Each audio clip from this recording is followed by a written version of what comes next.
So today we're going to be doing Kaylee's makeup, and we're first going to start off by applying moisturizer on her face all over, and we're just going to blend that in, and we're going to give her some time to let that soak in before we go to the next step.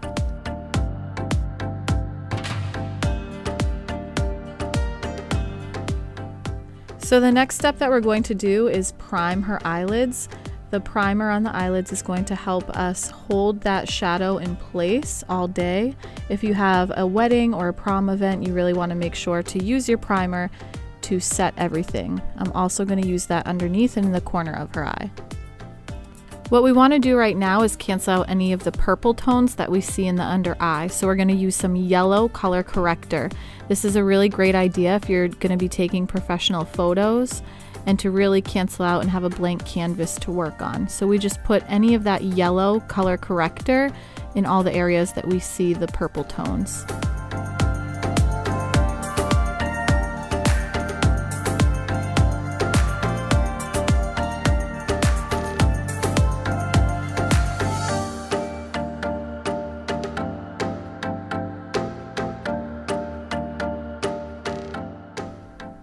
Next, we're going to go ahead and conceal the eyelid. This is going to give us a really nice blank canvas to work on so that when we put our shadows, we get the most pigment. Versus if we were to just put it on the eyelid as natural, you wouldn't get the pigments the way that they should be seen.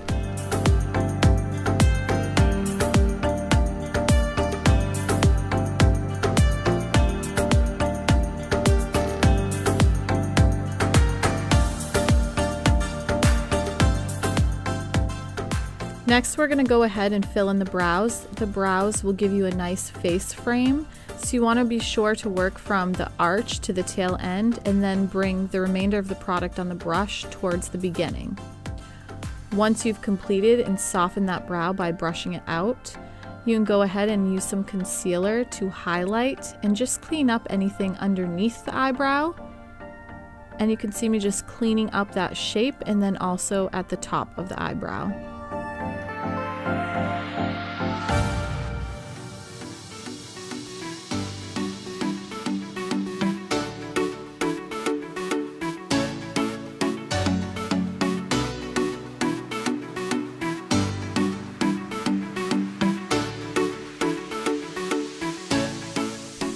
Go ahead now and use either a bone or cream or skin tone color or shade on the top of the eyelids and just put this all over.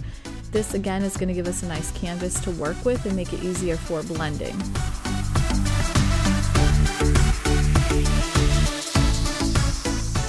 Go ahead and take a flat brush and we're going to apply a pure amount of pigment to the outer V. Once you've applied that and just pressed it on, we can go ahead and maneuver in little circles or rotations towards the inner corner of the eye to buff that out. We want to saturate and focus that product and the depth of that product towards the outer V of her eye. This is going to help to create the illusion of a smoky eye effect.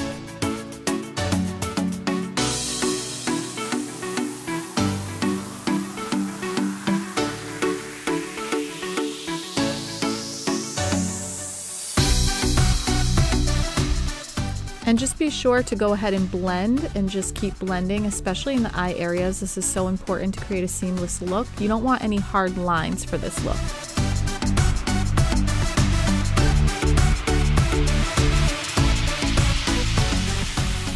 Here you can see me just going in with a darker brown mixed with a little black to deepen the outer V of that eye. And I just left so you could really see where I'm trying to focus that product from.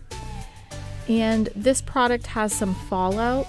Some of your products will have more or less fallout than others, but don't worry, we'll take care of that in the end.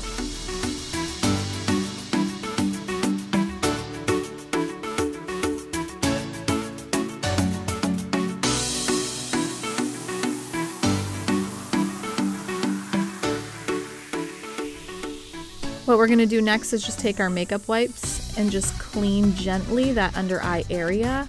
So we're not rubbing everything off, we're just rubbing that first layer of that powder. And if we get a little bit extra, we can clean that up after. Then I'm going to go in with some concealer and I'm going to highlight this area. I mixed yellow with my concealer for underneath. This is a glamorous look. This is not for every day. Because of the amount of the makeup and the concealing and the correcting, this would definitely be more of your photo looks.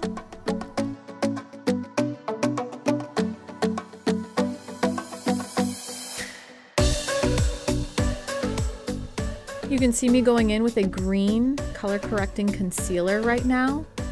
You can mix green with a lighter concealer if your guest is really pale. And what I'm doing is just going in wherever I see excess redness, and I'm going to use this green concealer to cancel that out.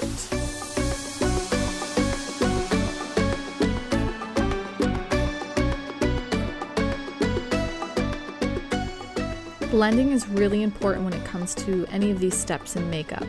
And if you're using a sponge that is damp, it's going to help to give that skin-like texture, but you can also use your fingers and that will warm and blend the product as well.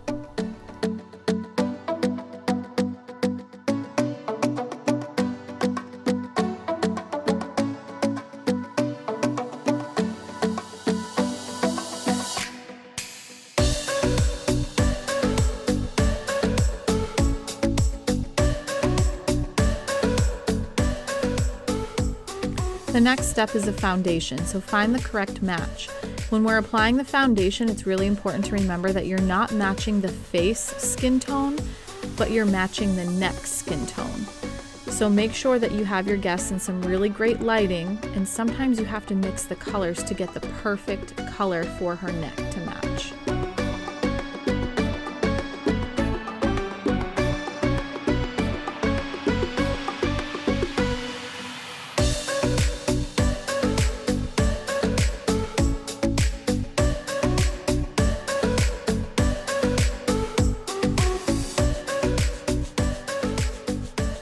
Next, I'm going to go ahead and I'm going to use some concealer in a lighter shade, and I'm just going to make sure that I go ahead and do her under eyes, her chin. I'm going to go ahead and apply that in all the areas that I want to be highlighted, and especially if we're taking a photo, you want these to stand out. So think of as highlighting is going to help a feature stand out more so. The forehead, the bridge of the nose, the upper lip, anywhere that you really want to come forward, that's what your lighter colors will do for you. Go ahead and apply now a good amount of setting product.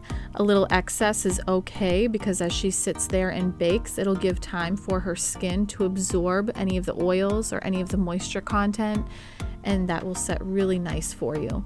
Once you're completed with that, we'll go ahead and apply our contour color.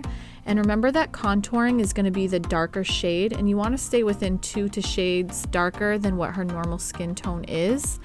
And what we're going to go ahead and do is contour her lip, either in between the vermilion border, underneath the lip, around the nose, the tip of the nose. We're going to do the cheekbone area and then the temporal area as well. And we're going to finish that up with some bronzer just to give her skin a little bit more dimension and help her kind of glow and show forth all of those efforts we're trying to sculpt out that perfect facial feature when having a photo taken.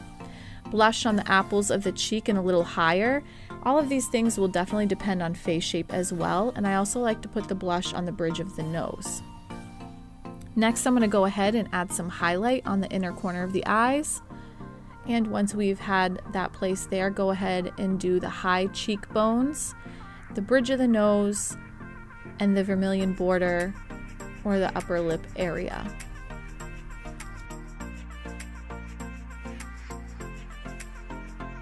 Go ahead and apply your false eyelashes at this time. You can either do strips, you can do bands, you can do individual single lashes. There's so many options that you can do for this. You can double them up, you can cut them in half and do just the ends of the eyelash.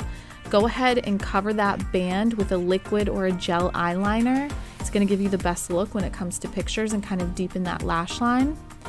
I'm going to go ahead and add some lip liner right now. This is going to help my lip color last longer.